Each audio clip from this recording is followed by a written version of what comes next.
Cada probalere, ca pomp. Onye mafia. So ndo hantali lele butere gi egbe ka idozie. Onye ma ahia. Ọ na-ekwu ka obodo dị mma ụmụaka si n'ọhịa butere gị egbe ijukwara ha ha were na-egbu anyị ha were na-achụ. Ego ndị Igbo arago. Ego ndị Igbo. Afọ ndị Igbo na-ata for years to years. People sweat. People sweat. People sweat. Jesus Christ. Jesus.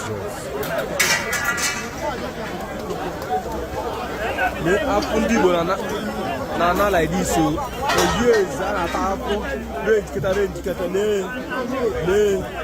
Please, if you are visiting my YouTube channel for the first time, subscribe with us and turn on your notification button. Hello friends, welcome to Magnetic Jigs TV. Good morning, good afternoon, good evening, depending on your time zone and wherever you're watching us from.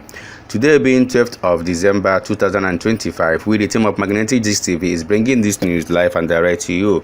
Although Biafran, this is a sad news indeed. Yabo news, akoko na-agụ akwa, because how this local vigilante by this old man, because of what? Nobu ego Smith na akpọ ụzụ na onye ọkpọ ụzụ ka ọ bụ ọ na-edozi egbe eji agbanta ma ọ bụ egbe ọbụla bụ maybe ụmụ ya pump action a nke gị nwee nsogbu for ndị nwere ya o ma ọ dọbụ banner ndị nwere ya ịmagoro license gun ka ọ bụ ha wetara ya o dozie ya ọkwa ya ka this local vigilante jere kpọrọ this man gbuo ya without any proper investigation. And on Ihiala ka ihe a mere ihe a bụ na Ihiala ka o mere. So this thing na wee bụrụ ezigbo ihe na-agụ akwa ka ọ bụ na play this video ọfụma ị ga-afụ mgbe ha na-ajụgasị the man ajụjụ. The man na-asakwa ha ihe ha na-ajụ ya. E nwekwara onye nke security n'ebe ahụ the man ma ọ kpọrọ Ifeanyị ahụ wee sị ya na ọnwa anwa akpọọ ya afọ ọzọ na ọ ga-amachisi ya ntị. Ha marọ ma ọ bụ na enwere ihe ọjọọ this man mere ha iche ka ọ nọ gịnị, because na nke bụ eziokwu bụ that na even if at all that this man is guilty, I believe that a proper procedure is supposed to follow. At least take him to police. From there he will be charged to court, and now the court will pass the final judgment. But they just took the law into their hands. So if we were to this man,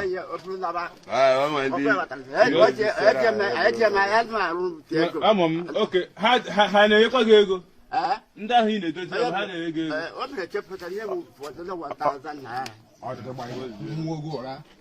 If I happen to them, all she goes open. And wherever was there, where they ever. Inside, Wuna.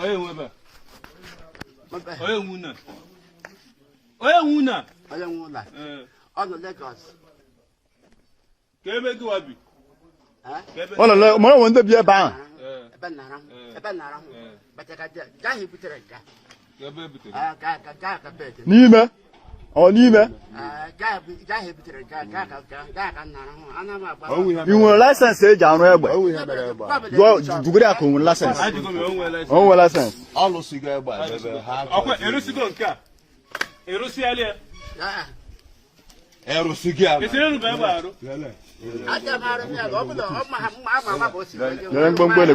man. Yeah, two so look at down yeah, now just you were a gas now, such as say now. On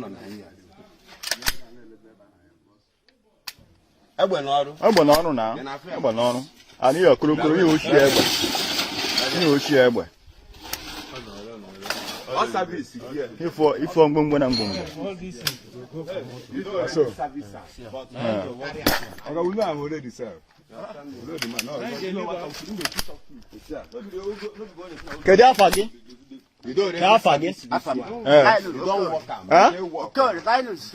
Okoro onye. Lanu so onye. Lanu so onye. Lailu so onye. Nzekwe. Ndebe nzekwe. Mala mete jugo. Abo so gwa na iji agba anu ke na ro ko na ro nde egbe. Mala anu go ndo obodo amani na ro egbe. Amani na dozie. Ele ndozi ha kende Modera ya hoyo bu na ta moro yo. kende na ta na je dinta. Iman buka de kozo ko. Fuga na onye a na. Ka do brobalen ka pomp. O wonye ma afia. Esere mo So ndo ha ntalile le butere gị egbe ka idozie. O wonye ma ahịa. Ọ na-ekwu ka obodo dị mma ụmụaka si n'ọhịa butere gị egbe ijukwara ha ha ewere na-egbu anyị ha ewere na-achụ. Ekene na m ụnụ ụtụtụ ọma ehihie ọma uhuruchi ọma anyasị ọma depend your time location or your time zone. Ka eke ụnụ mee ụmụnne m ndị Ihiala local government. Eji m anya mmiri with bitterness wee pụta inye speech a.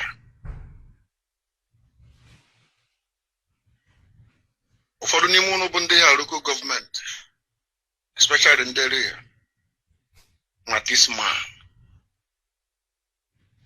is a popular man. Then I say I'm also. Yes.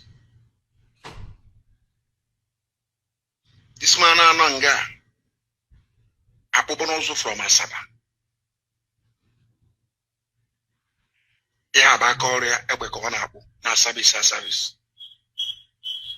Ebe go issue. The water or service on our bozo. Now,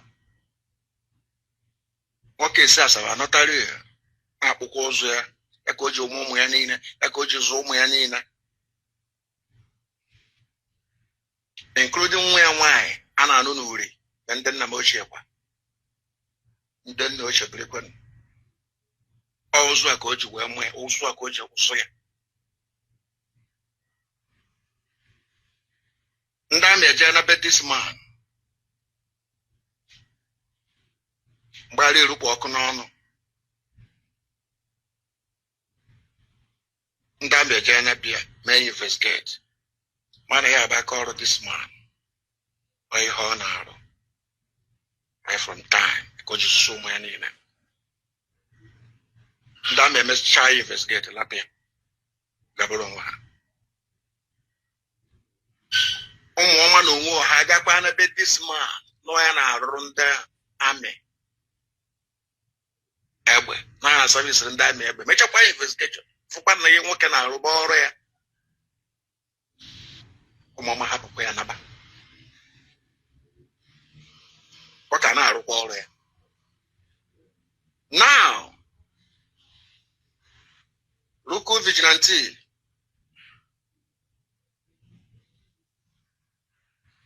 combine work. On now no local vigilante will interview. It's just a paper the man on the interview and nowhere. After this interview, go on for a video. I brought the man by your head.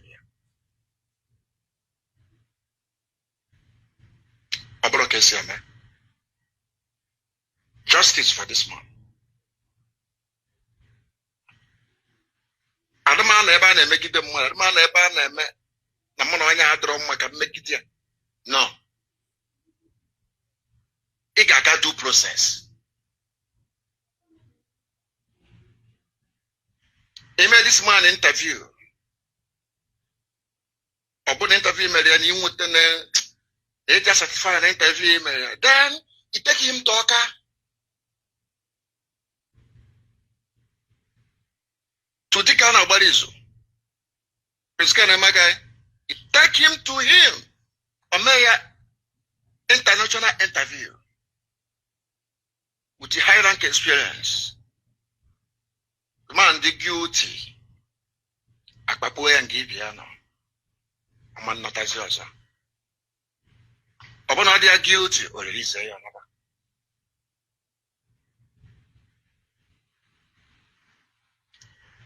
And about this man can cheat.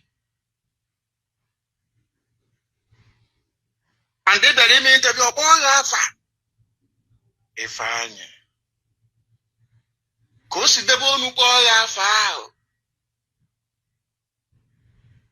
Was an evil that man, Ojo Nobi. I never observe. That's why I know injustice. Corner over that. I will for a conscience. More particularly in conscience. I do things accordingly. Due process. One woman, one mother, one more. Ye Jumakaya lank. Ebechuku weterega. Ki make it more bunny. No. Ana chukuna suyanso. And all dog on nano.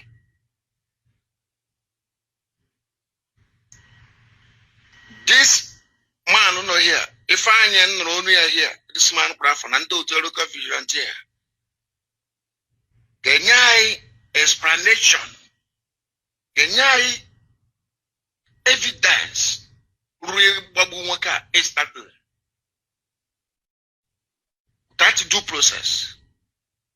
That proper investigation. From Highland.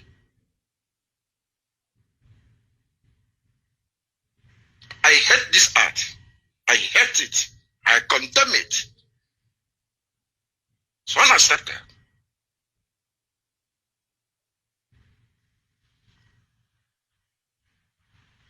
I'm bittered.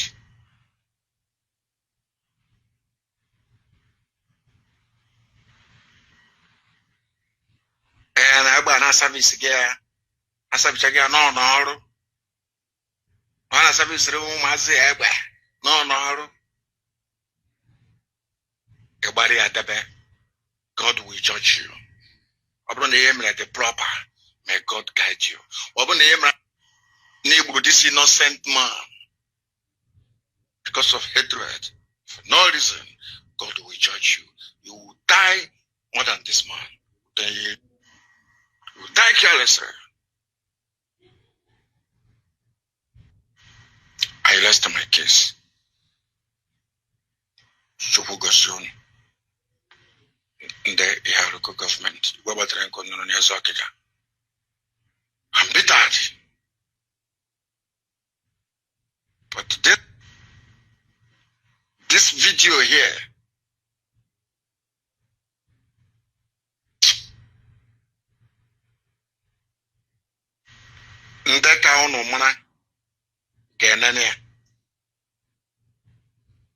thank you. They buy this man instantly. Ndị be this man wee buru n'ime ọhịa ebe ha tiri wee jee gbuo ini wee nie the man. O wee bụrụ ajọ ife na-eme n'obodo. Anyị amazi ndị anaghị aya. Ndị Fulani herdsmen ka na-aya ndị nọ n'ime ọhịa na-eme kidnapping. Ka na-aya ndị local vigilante bụ ndị akpọtara. I am as because in the uniform Kanaya, we don't just actually know what is happening or going on in Southeast. Seriously, God has to come for our rescue. God seriously needs to come for our rescue. So many people has commented on this particular issue. So many people has lamented. The family of this elderly man has lamented. And they say that they must seek for justice here.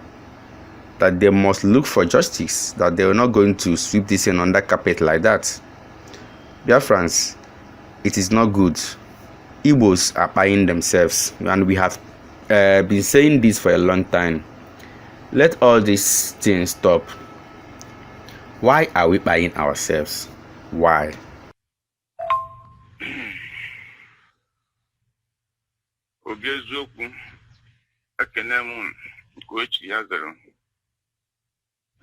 Vidan metụrụ aka ntaagịrị na-ewe na-achọ ikwu okwu nchọrọ ka m kwuo okwu mana ọ bụ anọ na na-ekwunye ọnwụrụ onye na-akwụnye ma nchọka nwere okwu akụziere ụfọdụ ihe. Ọ nwere ihe Igbo dị mma na ya. ndị Igbo dị mma n'imegide ụmụnne fa, n'igbusisi the warriors ha nwere, igbusisi ndị bụ dike dịka ndị Igbo tụrụ n'isi gbuo dike mbọsị ike da achọba dike. Mana ihe butere ihe bụ Christianity. Ị bụrụkwa onye ụka gbaala m, ụka batara na Igbo jiri Igbo wee chadaiz wee metọs ya.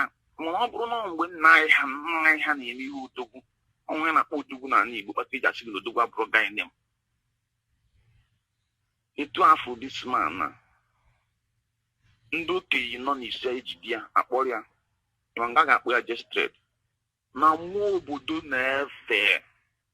O nwere ihe ji nwa arụsị akpọ arụ kwụsị eje na mmụọ dị ike mana amụsụ anaghị adadonwu wala gị ọjị sili gị nri ji sili gị nri mmụọ irie gọgụ na mmụọ ịkwa gị iyi dogi mmụọ iyi nwụọ ike ya ajikwa ihe a megide onye obodo dị etu ndị obodo a o were ha jee rụrụ onye mba ọzọ ihe ka ha were gbuo ndị obodo a dịka ndị Fulanis or maybe ndị terrorists. After ka ha mechara ya dịka nwa ndị abụ ndị sekuriti a jidere ya were ike empower the man because na ọṅụ nara ha gbaa ya ndụ ha kpọrọ ya pọmpị na-achọ na ha bụ ndị sekuriti na-eyuzu gasị echi obodo nwa nke mere ka aja asụchiri ọnụ ya ọ na o mere mmebi ọ na-arụcha ọrụ ọfụma. The man na-service ihe ya. Let me tell you for something why we are black men. You don't listen properly. This thing this man is doing is what he call a career. After all, no process ya na-akpụ ụzụ. Ihe a part of ịkpụ ụzụ na nka. Jen n'ogbu ọka, ọ ga-akpụ ọka. Ihe ji ma ha bụ ịkpụ ụzụ na nka. I am telling you the real truth. Up till now, nobody has ever come out equal at this man, the bad or not the evil. Because the man is not a bad person. The man,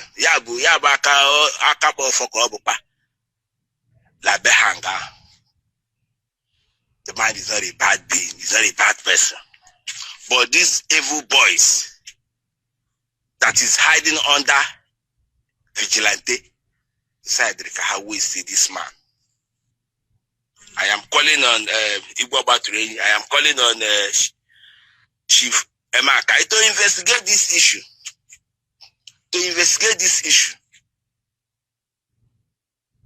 So that this man can have a justice. Because here goes most signs the killings Ali Busila Bay, Ali Bundaka Hadjosha, Ali Bundaka Hadjosha, Buya. I have a panel and care now, like the man will end up on the for this side, and we can be a day non government. But you cannot see that sometimes all the pan I be wine. Just say, Ejilasi Ruby, Ejilasi Ruby, as a cage will be this man for just no cause. For just no cause. My heart is broken. Sapa can lebe.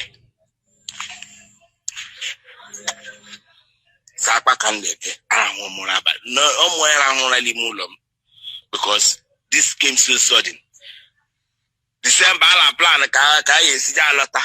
now they have now turned that December upside down for us. Causing tears and agony, Lime family car. Because the man only bruise or banana wine. I don't know the common upper hand like the family. They didn't know the man waste here for just no reason. We're still a how booty a log at the halama. The halama until justice, until this man justice. Good evening, depending on your time zone or your location. My brother, Investigation or no investigation, the deed has already been done. The damage has already been made. If I carry here behind the scene, onke choose go see minus na go see video atrocities are happening in our place here called the local government. More than this are happening. Nothing like he got through process before he take action. As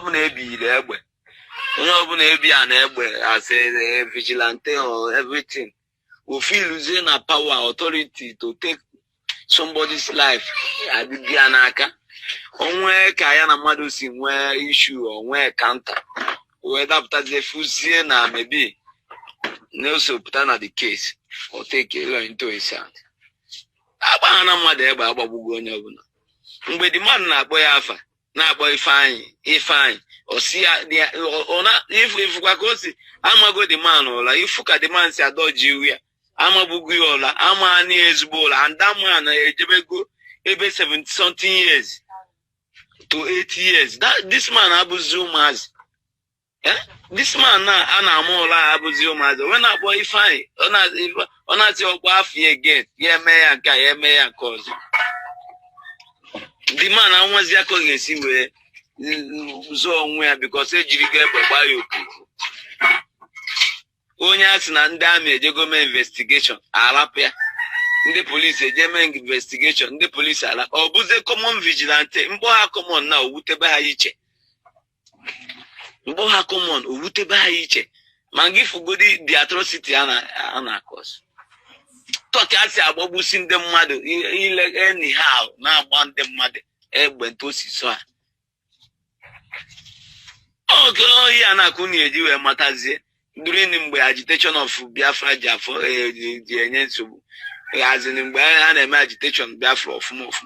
Only open afloat, but tag terrorists, tag babu. You jana them mother country, now want them mother. One day one equal, defending one, defending themselves. As far as never, but I go quickly. Yeah, men will get in the Bodechi now, he defending woman. Atagi anagi terrorists or tag half or job bag of half of Mubuge Ababunonia, Tonya Ghana. No traceable, nothing.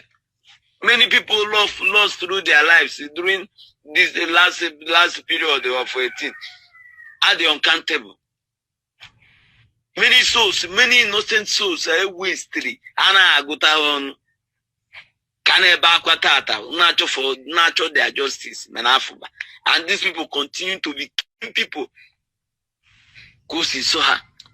No proper investigation, nothing. As far as no Igbo Pam, no Yausaka Afro Kita.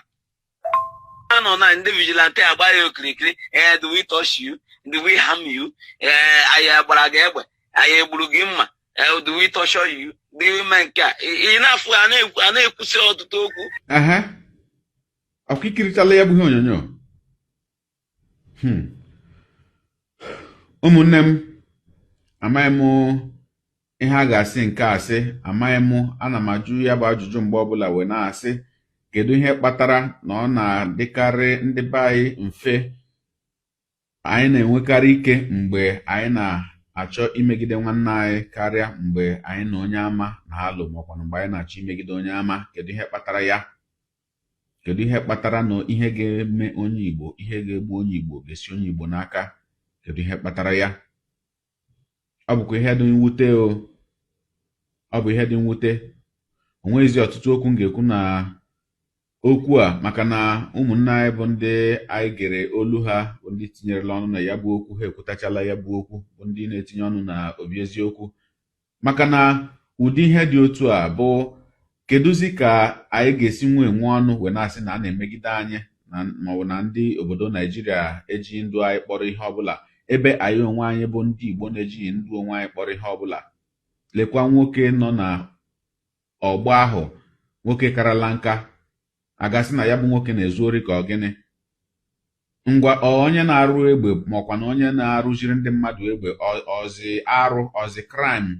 Kedu ebe dere ya na constitution na onye na-arụziri ndị mmadụ egbe bụ na kedu ihe akaebe ndị ahụ gburu ya bụ nwoke nwere na ya bụ nwoke na-arụziri ndị ori egbe?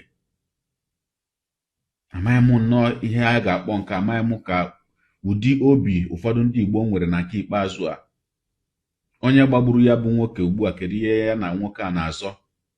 Ndị Igbo ka anyị matakwa na ihe na-eme, maka na ihe a na-eme ugbu a bụ ihe dị n'ihu na-abịa.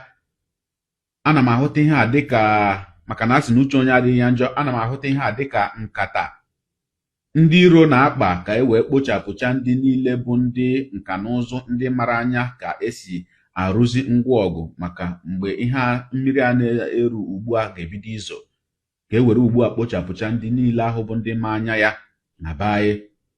Gwakene m nwoke a dị otu a, ọ bụ na Soludo enweghị ike inye akpọgara Soludo nwoke a n'Ọka, Soludo enweghị ike inye ya ọrụ ka ọ bụrụzi anyanwa ga na-arụzi egbe ndị ahụ na-arụrụ Soludo ọrụ na ji arụ ọrụ?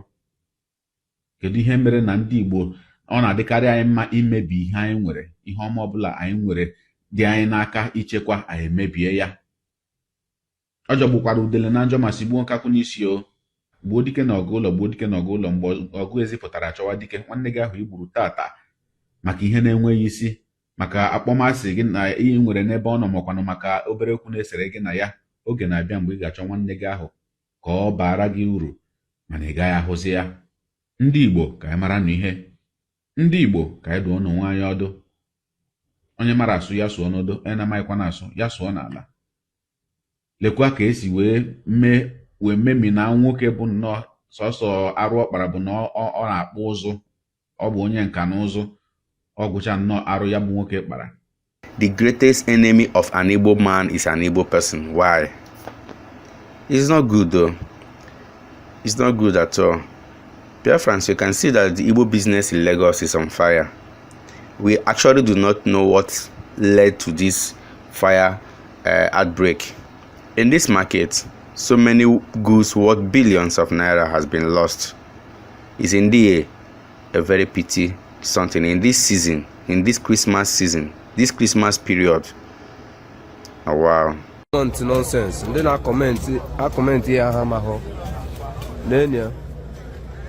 Just better no waga ka one Nigeria after my better no wa on one on oboda no na after no obo makia no na akọ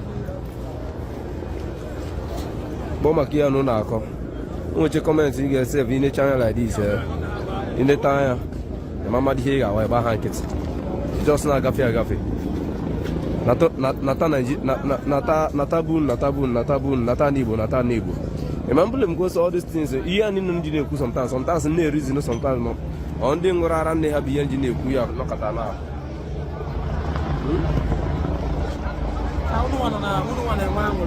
About an Igbo money feel the pain, about young man, the truth no matter how fast, but guy, they were going to money, but we're going to be here. They must on the money, we won't be able to complete. Look at the time you go there. But how many billions of funding money here? Yeah, I need about if mom was no member affair, that's guy. Now I'm no member affair to the sharp and proud.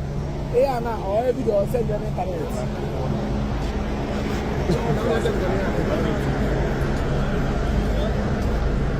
No Nigeria, I know Nigeria. Nigeria. Guy, hey. Mother, I'm going over there. Mother, I'm going over there. I swear. Mother, I'm going over there. Mother, I'm going over there. Huh? Like I never had a con no you home. Yeah, I have baby income again about that. Sige.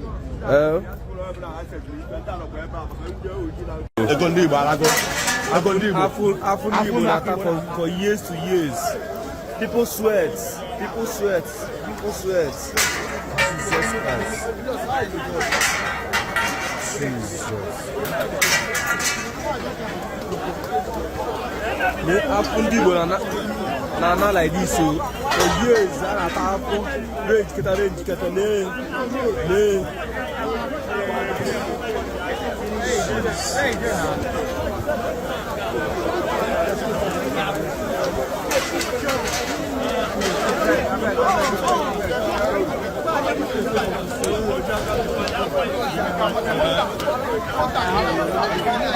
Hello, máa pè padà.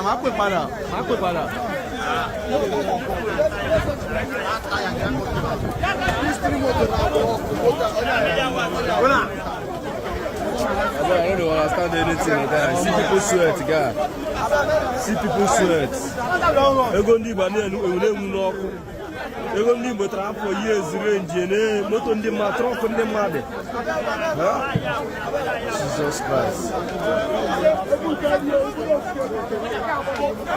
Make a moto ni mo. Don't sweat ndi ba na Lagos.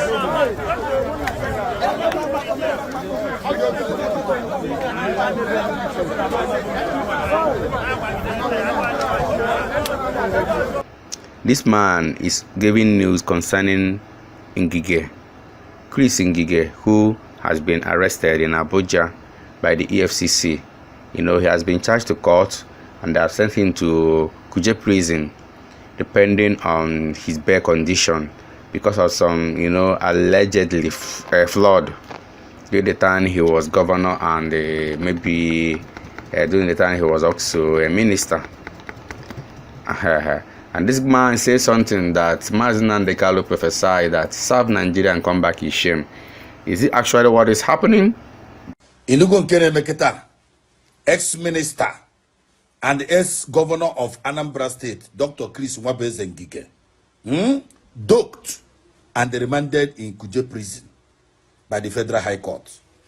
Okuku and Nandekanu Neku, Oga, serve Nigeria at the end of the day, no dear. Monopoly even a woman you were the same pattern, the same tactics, but at the end of the day, our leaders, our Igbo leaders will fall for it. Even Mandela Kita, have one in line, and they go from Kwa, Wunka, Isilan Capita, the same line, the same pattern, the same statement, yeah. Sufficientness, a Purunda, na Pere, a Purunu, Unana got the same pattern, the same role. Ndero kwa kita yes so kwa kita ekukona hankwa hebito kwa kita now fight their own people now what their own people mwa at the end of the day use gudo adampo ebe ka adampo ni me prison adampo tawa wona ego kan kije ba na sisa ge ga hije igbara aka kedu uri is it not better you stand with your people? Is it not better you stand with your people? Okokwa na de kanu na eku all the time kiribe menu ni Igbo unity ji fi ahụ. Kiribe melu Igbo unity di fia. Kiribe melu na Igbo iwakọta ọnụ duko ofu kwa aziza ka atụọ ihe awansu ji fia ahụ. Onye olu debe ahụ na ọgbasa ya. Maka na ọdụrụ gị na ezinụlọ ahụ mma. Ilofu echi. What is Rochas Okorocha today? Oga, one after the other. Onye ọbụla ya were itare. You don't belong. Oga, you don't belong. And the belonging is only by blood. Oga, also boys here now, you don't belong. Because that bloodline is the number one thing I have value and nothing else. Just look at ex-governor, ex-minister. Now, nde kind of one akita. Ano kwa ba wure no kwa na serve kwa na modibo. Na emezigbo mmade. Na bituru umunnefa. Na apia umunnefa azu maka gini nkwa ha ekwere gị. Onwe kwere nkwa na emezu. Onwe kwere nkwa a na emezu. Akwụdị emere ọjị ụzọ kara ọkwụrụ na Senate House ba akwa ka ụmụazị. Maka ibe mmiri tupu otu wapụ anya mmiri ofujugo anya. But at the end of the day, onwe ife ọmụta na another one will still come. Obuna agwara m unu ife puturu okenye putu ogene ma ọgaranya ma ogbenye for the fact na Igbo onye Igbo and you do not support this movement oga iya no dia ị ga anụ dia ma ọsọrọ Chukwu okike abịa ma nọ n'igwe na anya iya no dia onye lere nwanne onye lebere ichọrọ ya trust he can never trust you onye lere nwanne onye lebere ya man trust because na etiri ine ọ bụketa gudi nso ahụ ị na-achọ ihe elekwu ya onye lere nwanne ka onye ọma nle a stranger ka ọma nle ka a friend ka ọma nle ka a business partner ka ọma nle the same pattern the same agha ka eji bịa. Just imagine what a shame. Thank you, everyone. Thank you, my Biafrans. Thank you, everyone watching this video. Let us interact in our comment section. We all love you. Bye.